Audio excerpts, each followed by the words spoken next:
जयकारा बोलो माता रानी का। जगत माई महामाई माँ भद्रकाली की जय बोलो। माता रानी के सांचे दरबार की जय बोलो।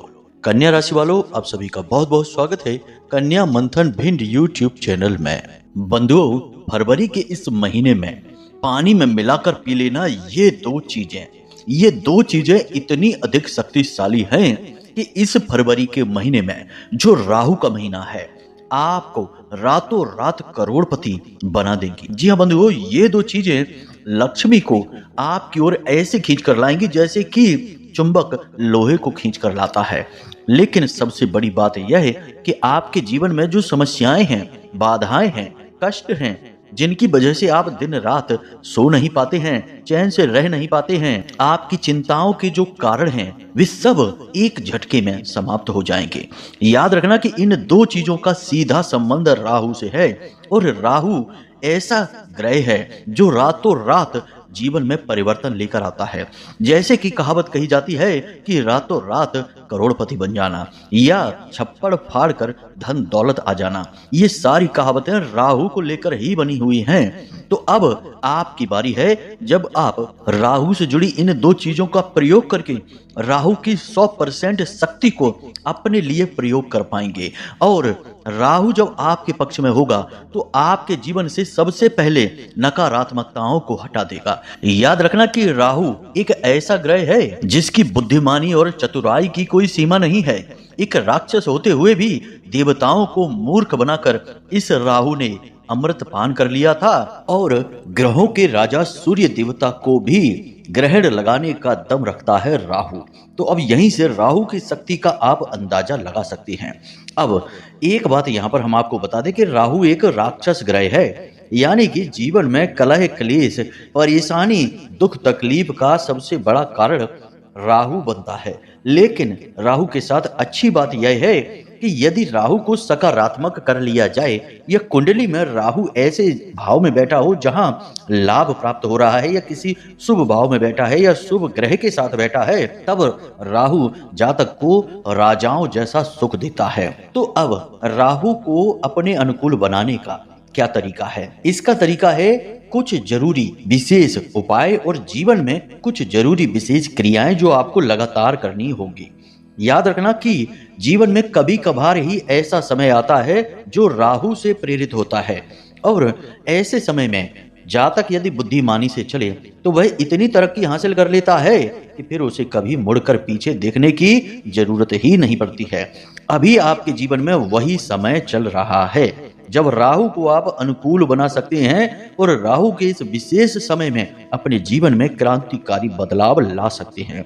वैसे हम आपको बता दें कि राहु काफी हद तक अनुकूल हैं ही, क्योंकि वे शुक्र के साथ गोचर कर रहे हैं और शुक्र अपनी उच्च राशि में गोचर कर रहे हैं, यानी उच्च के शुक्र के साथ राहु का गोचर अत्यंत शुभ होता है। हमने पहले ही कहा कि जिस ग्रह के साथ राहु गोचर करते हैं उसी ग्रह जैसे परिणाम देने लगते हैं। अब उच्च के शुक्र हमेशा अच्छे परिणाम देते हैं तो राहु भी अच्छे परिणाम ही देंगे, परंतु जीवन में ठहरी नकारात्मकताओं की वजह से राहु का प्रभाव भी नकारात्मक हो सकता है या हो सकता है कि आपको इसके लाभ मिले ही ना। कई बार लोग हमसे कहते हैं कि गुरुजी, आप कहते हैं कि अच्छा समय चल रहा है, ग्रहों की स्थिति अच्छी चल रही है, अच्छे योग बन रहे हैं, लेकिन हमें तो अच्छा कुछ दिख नहीं रहा है, तो ऐसा कैसे हो रहा है? तो हम उनसे कहते हैं कि तुम्हारे जीवन में नकारात्मकताएं हैं, उन्हें साफ नहीं करेंगे, हटाएंगे नहीं, तब तक शुभ ग्रहों की जो अच्छी घटनाएं हैं, कड़ियां हैं, वे आप तक नहीं पहुंच पाएंगी। जी हाँ बंधु, तो अब ऐसा ही कुछ आपके साथ भी हो रहा है। आपको राहु से पूरे लाभ प्राप्त करने के लिए जीवन में कुछ जरूरी बदलाव करने होंगे। तो बस आज के इस कार्यक्रम में हम आपको सबसे पहले तो राहु के अनुसार आपको कौन से जरूरी बदलाव करने हैं अपने जीवन में, इस विषय पर ज्ञान देंगे। उसके बाद कुछ जरूरी कार्य गुप्त रूप से आपको अनिवार्य हैं, करने ही हैं लगातार। इससे राहु जीवन भर आपके लिए पॉजिटिव ही रहेगा और आपकी जो तरक्की होनी शुरू होगी वह लगातार होती ही रहेगी, कभी रुकेगी नहीं। तीसरा कि हम आपको बताएंगे इन दो चीजों के विषय में जिन्हें आपको पानी में मिलाकर पीना है और आप देखेंगे कि कैसे राहु के पॉजिटिव रिजल्ट आपके जीवन में आने शुरू हो जाते हैं। अब एक छोटी सी बात पहले ही आपको हम बता देते हैं, हिंट है ये कि राहु भगवान विष्णु का बहुत बड़ा शत्रु है। आपने भगवान विष्णु से जुड़ी हुई चीजें राहु को समर्पित कर दी या फिर विष्णु काल में राहु के बारे में विचार भी कर लिया तो आपका राहु शत्रु बन बैठेगा, क्योंकि राहु की गर्दन तो भगवान विष्णु ने ही काटी थी और उन्हीं के छल की वजह से तो उसकी मृत्यु हुई थी। लेकिन ठीक इसके विपरीत राहु माँ जगदम्बा से यानी कि भगवती के स्वरूप से बहुत डरता है और भोले बाबा का बहुत बड़ा भक्त है। कहने का मतलब यह है कि हमारे शास्त्र हमें स्पष्ट तौर पर यह बताते हैं कि किसी ग्रह से पूरा लाभ लेने के लिए क्या करना है क्या नहीं करना है, और इसी के आधार पर बनते हैं उपाय जो शास्त्रों में वर्णित होते हैं। हम आपको जो बातें बता रहे हैं, जो भी ज्ञान की बातें आगे बताने वाले हैं, वे सब शास्त्रीय पद्धतियों पर आधारित हैं, शास्त्रों से ही ली गई हैं। हम कोई भी अशास्त्रीय मनगढ़ंत बात कभी बताते ही नहीं है, यह हमारे लिए पाप है। हम माई के साधक हैं, माई की सेवा में रहते हैं, उनके ही चरणों में पड़े रहते हैं और हम जो भी कुछ कहते सुनते हैं उसमें कहीं ना कहीं माता रानी का प्रभाव, उनकी अनुभूति, उनकी कृपा होती ही है।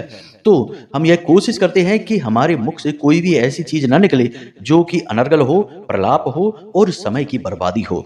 उम्मीद करते हैं कि यहाँ तक आपको सारी बातें समझ में आ गई हैं। अब यदि आपको सचमुच में अपने जीवन में कुछ बड़ी बदलाव लेकर आने हैं, समस्याओं से मुक्ति प्राप्त करनी है, छुटकारा प्राप्त करना है और एक नई दिशा में आगे बढ़ना है जहां केवल खुशियां ही खुशियां हैं, स्वर्ग जैसा जीवन है, तो आज आपको इस कार्यक्रम को अंत तक देखना ही होगा, हर हाल में देखना होगा। आपने अगर आज इस कार्यक्रम को छोड़ दिया तो हम आपसे कहते हैं कि यह आपके जीवन की सबसे बड़ी भूलों में से एक होगी और इसकी कीमत आपको जीवन भर चुकानी पड़ेगी। तो अब ऐसी भूल नहीं करना है, कुछ समय निकालिए, पूरा ध्यान अपना इधर लेकर आइए और कार्यक्रम को ठंडे दिमाग के साथ देखिए, समझिए। जरूरत पड़े तो कॉपी पेन लेकर बैठिए। कुछ बातों को आपको नोट भी करना पड़ सकता है, नहीं तो बाद में आप भूल जाएंगे, फिर हमें फोन करके कहेंगे कि गुरुजी आपने क्या कहा था, हमें समझ में नहीं आया या हम भूल गए। तो कार्यक्रम को पहले अच्छी तरह से देख लो। हम कार्यक्रम थोड़े लंबे इसीलिए बनाते हैं कि हर बात को हम बहुत विस्तार से अच्छी तरह से यही समझा देते हैं। कोई प्रश्न उठने का मन में कोई सवाल ही नहीं होता है, फिर भी अगर कोई जरूरी प्रश्न उठता है या कुछ हमसे चूक हो गई, कहीं गलती हो गई, कुछ ना बता पाए हो, तो आप फोन लगा सकते हैं, कोई समस्या नहीं है। तो चलिए बंधु, उम्मीद करते हैं कि आप यहाँ तक सारी बातें समझ चुके हैं, अब कार्यक्रम में अंत तक अवश्य ठहरेंगे। तो चलिए आज के इस विशेष और बेहद ही शुभ कार्यक्रम की शुरुआत करते हैं। महामाई को याद करते हुए कमेंट बॉक्स में पूरे भक्ति भाव के साथ लिख डालिए, जय मां भद्रकाली कृपा करो। महामाई निश्चित तौर पर आपके ऊपर कृपा करेगी और आपका जीवन बदलेगा, हमें पूर्ण विश्वास है। इसी के साथ साथ यदि आप आज इस कार्यक्रम पर पहली बार आए हैं तो यह आपका बहुत बड़ा सौभाग्य है। माता रानी खुद आपको खींचकर, आपका हाथ पकड़कर यहाँ लेकर आई हैं, क्योंकि अब आपके दुखों का अंत होने वाला है। यह ज्ञान, यह जो कार्यक्रम है, यह सब कुछ माई के धाम से प्रसारित हो रहा है और इसमें शुद्ध धार्मिक बातें हैं, कोई अनर्गल प्रलाप नहीं है। जीवन को बदलने वाला ज्ञान है। हजारों लाखों लोगों के जीवन को इस कार्यक्रम के माध्यम से बदला गया है और आगे भी बदलता रहेगा यह जीवन। तो बस अब आपकी बारी है। तो बस आपको करना यह है कि इस चैनल को अभी इसी वक्त सब्सक्राइब कर लीजिए, परिवार के हिस्से बन जाइए। आगे भी आपको हमारी जरूरत पड़ेगी, हम आपकी सेवा में हमेशा तैयार रहेंगे, क्योंकि हमारा उद्देश्य है जनता के दुखों को दूर करना, महामाई की कृपा से, उनके आदेश अनुसार। तो चलिए जल्दी से चैनल को सब्सक्राइब करिए और कमेंट बॉक्स में लिख दीजिए कि मैं भी माई के परिवार का हिस्सा हूं।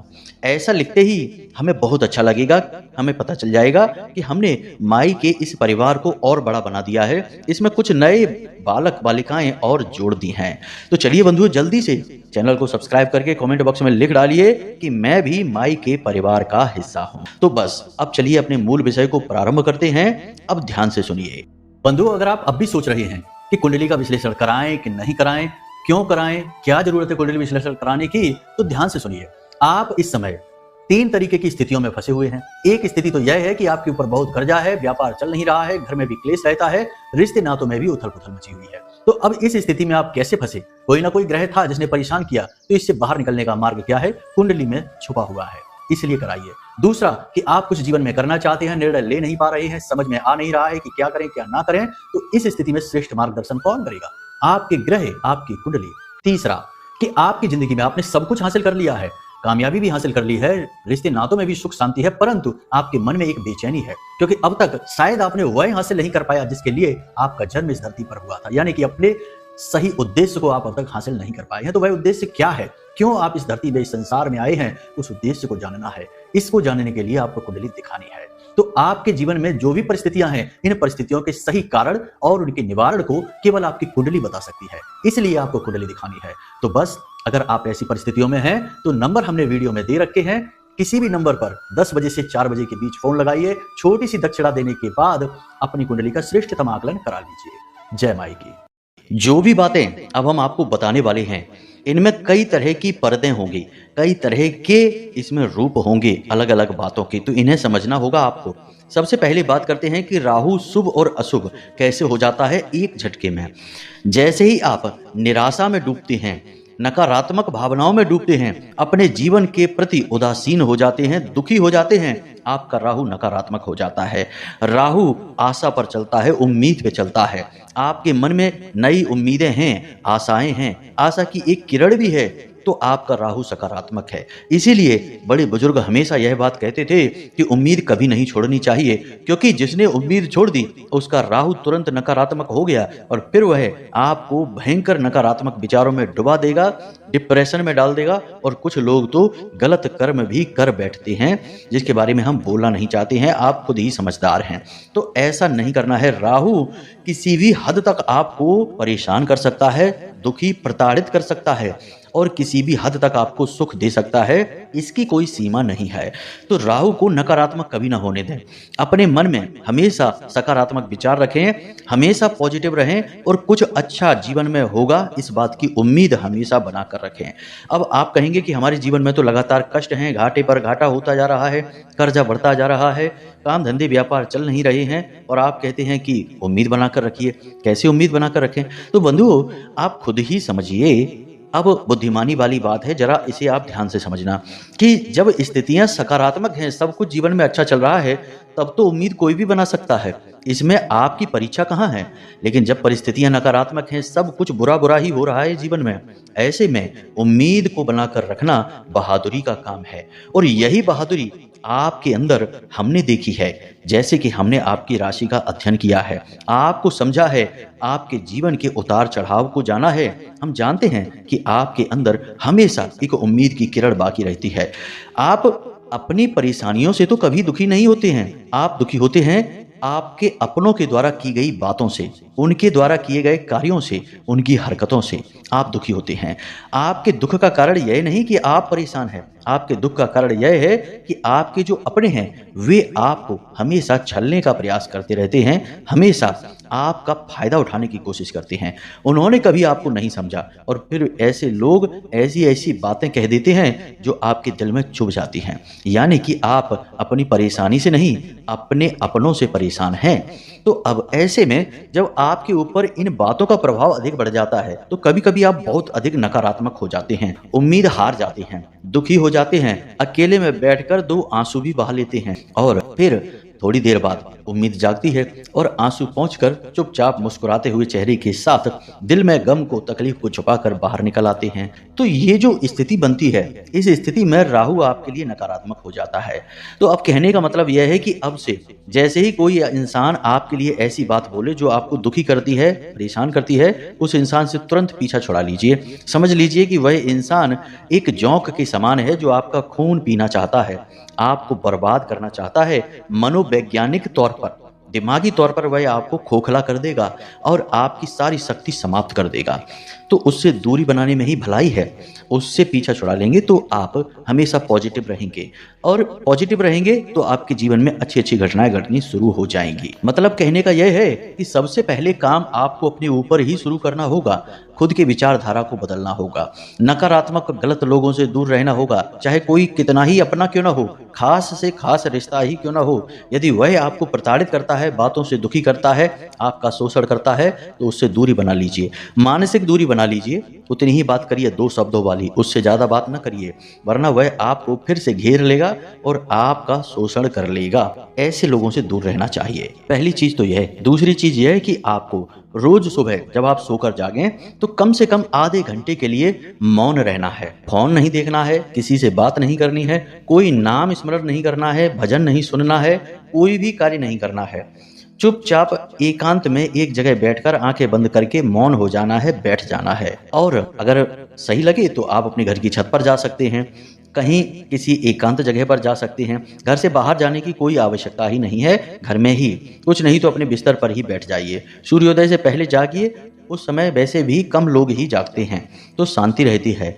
उस समय आप अपने फोन वोन को मत छूना, बिल्कुल शांति के साथ पालथी मारकर बैठ जाना है सुखासन में और आंखें बंद करके बस शांत रहना है। जो शांति आपके आसपास है उसे महसूस करना है। शांति में ही ईश्वर का वास होता है और उस ईश्वर को महसूस करना है जिसने इस संसार को बनाया है, आपको बनाया है, हमें बनाया है, जो हमारे अंदर है, आपके अंदर है, कण कण में विराजमान है।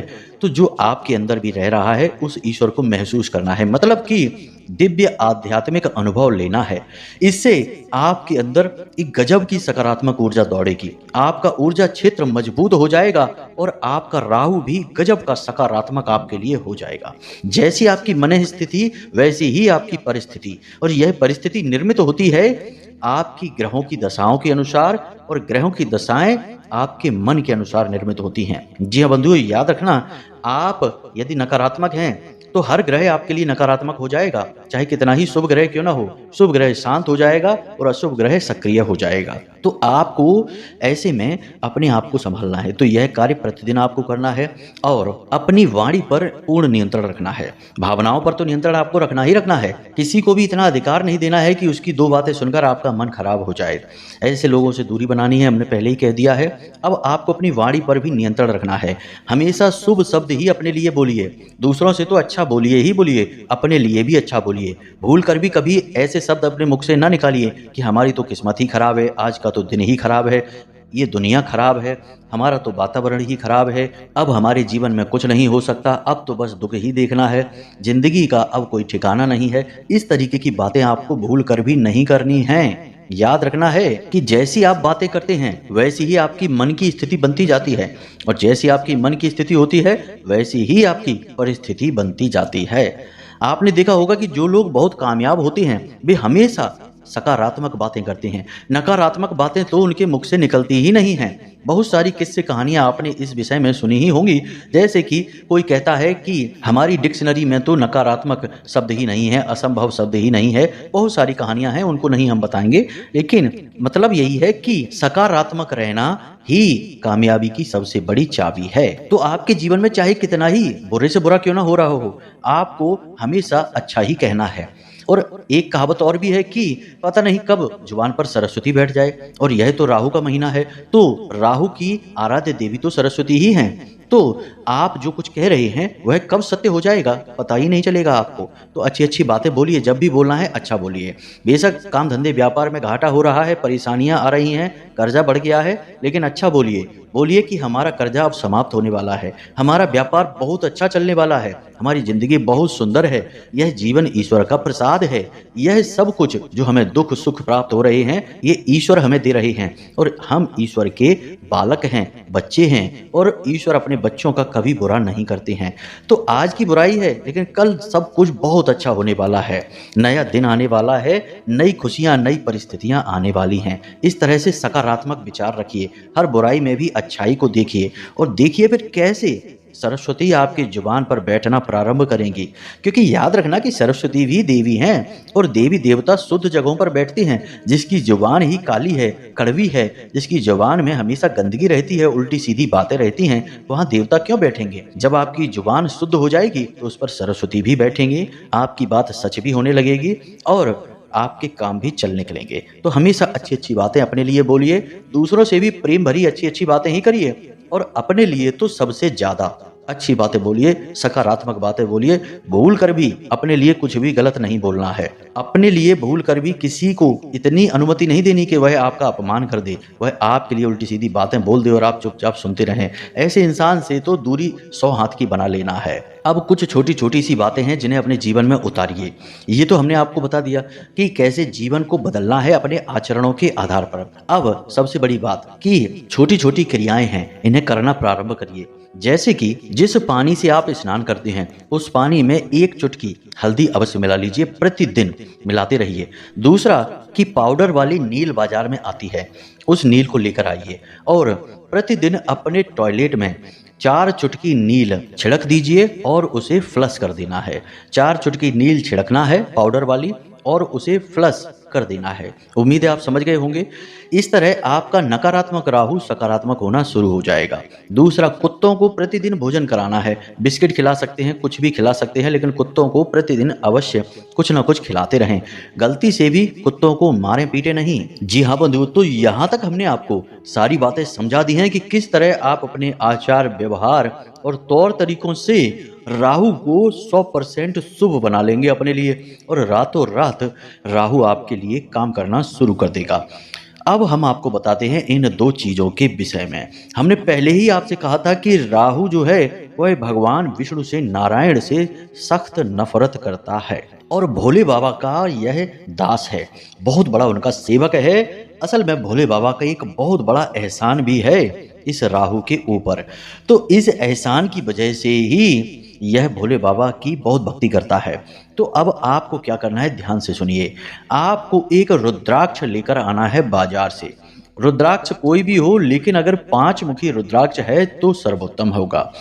पंचमुखी रुद्राक्ष जो है यह पंच तत्वों का प्रतीक होता है और यह संपूर्ण प्रकृति पंच तत्वों से ही मिलकर बनी है, जिन्हें हम 5 महाभूत कहते हैं। तो अब आपको प्रतिदिन यह रुद्राक्ष प्रयोग करना है। किस प्रकार प्रयोग करना है, जरा इसे ध्यान से समझिए। सबसे पहले आपको 5 मुखी रुद्राक्ष लेकर आना है। धारण नहीं करना है उसे, यह दिव्य रुद्राक्ष है। इसे आपको एक विशेष पद्धति से प्रयोग करना है। याद रखना कि रुद्राक्ष शुद्ध होना चाहिए, अशुद्ध नहीं।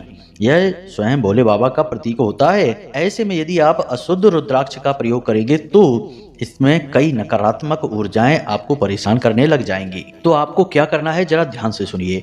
5 मुखी रुद्राक्ष लेकर आना है, इसे गंगा जल में डुबा देना है, फिर इसे गंगा जल से निकालकर पंचगव्य से इसका स्नान कराना है, जिसमें कि गाय का गोबर, गोमूत्र, गाय के दूध से ही बनने वाला दही, छाछ, गाय का दूध, घी और माखन वगैरह सब मिलाए जाते हैं। तो पंचगव्य से इसका स्नान कराने के बाद फिर से इसे गंगा जल में डुबाकर शुद्ध जल से धो देने के बाद यह पूर्ण रूप से शुद्ध हो जाएगा। अब इसे जागृत करने की आवश्यकता है। तो आपको इसे लेकर जाना है भोले बाबा के मंदिर में और इसे सीधे ले जाकर रख देना है शिवलिंग के ऊपर।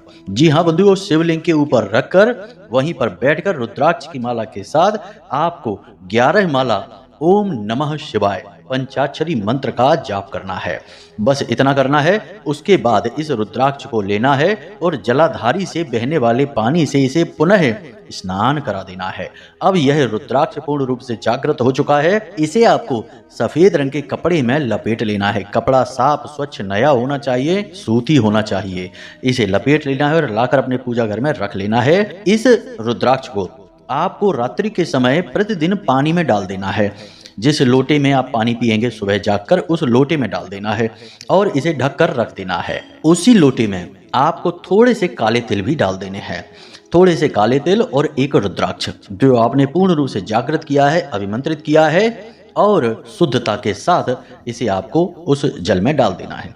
याद रखना कि जिस जल को आप प्रयोग करेंगे, जो पात्र होगा वह पूर्ण रूप से शुद्ध, स्वच्छ होना चाहिए, जूठा नहीं होना चाहिए, धुला हुआ होना चाहिए। और जो जल आप प्रयोग करेंगे वह भी शुद्ध होना चाहिए, जूठा जल नहीं होना चाहिए। अब उस पात्र में जल भरिए, उसमें उस रुद्राक्ष को डालिए, उसमें थोड़े से 1 चुटकी काले तिल डालिए। उसके बाद उसे ढककर रख दीजिए। इस पूरे फरवरी के महीने आपको यही करना है। सुबह सोकर जब आप जागें तो उस लोटे में से पानी को दूसरे पात्र में ले लें और उसे पी लें। उस लोटे को जूठा ना करें, उस बर्तन को जूठा ना करें। उसमें से पानी किसी अन्य बर्तन में ले लें और उस पानी को पूरा पी जाएं। जो रुद्राक्ष उठा है उसे फिर से सफेद कपड़े में लपेटकर अपने पूजा घर में भोले बाबा के फोटो के पास रख दीजिए। और जो तिल हैं उन्हें आप, जो आपके घर में बेल पत्र का पौधा है, उसकी जड़ में डाल दीजिए। 2-4 तिल होंगे, ज्यादा नहीं होंगे। बस इतना सा आपको करना है। प्रतिदिन पूरे फरवरी के महीने इस पानी को आपको पीना है। आप गजब का चमत्कार महसूस करेंगे। पहले ही दिन जब आप इस क्रिया को करेंगे आपको इसका प्रभाव महसूस होगा। पॉजिटिव एनर्जी आपके अंदर दौड़ने लगेगी और आपके काम बनते चले जाएंगे। जो लोग आपको परेशान कर रहे थे वे तुरंत आपके मार्ग से हट जाएंगे और आपके जीवन में धन लक्ष्मी का आगमन होने लगेगा, परेशानियां कटने लगेगी। बस इतना ही आपको करना है और आपका सौभाग्य खुल जाएगा। जी हाँ बंधुओं, तो सारी बातें हमने आपको विस्तार से समझाई हैं, आपके आचरण व्यवहार से लेकर इस महाशक्तिशाली उपाय तक आपने सारी बातें अच्छी तरह से समझ ली हैं। अब बारी आपकी है कि इन्हें आप प्रयोग करना शुरू करिए।